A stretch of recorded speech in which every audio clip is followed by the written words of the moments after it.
अरे लहंगा खोले के बेरी भागो तारे घर में, डाले लाई रंग देवरा चोली के भीतर में। लहंगा खोले के बेरी भागो तारे घर में, डाले लाई रंग देवरा चोली के भीतर में।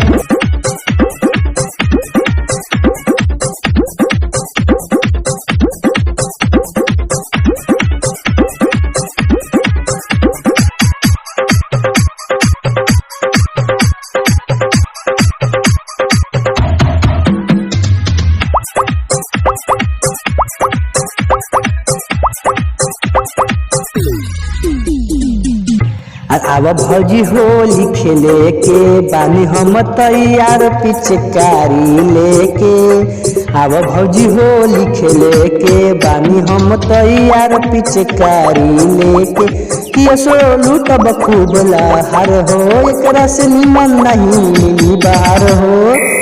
कहेला कि देखनी है आवते डहर में, कहेला कि देखनी है आवते डहर में। डालेला ये रंग पंकज चोली के भीतर में, डालेला ये रंग पंकज चोली के भीतर में।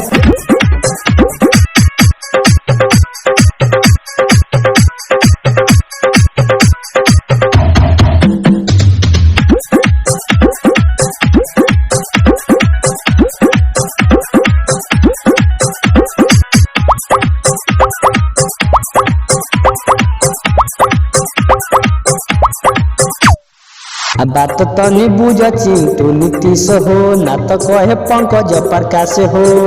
बात तनी बुझ चिंटू नीतीश हो, ना तो कहे पंकज प्रकाश हो। सुना ऐसे जानी कर तू तंग हो, बाकी होली खेले के कर तारे मन हो।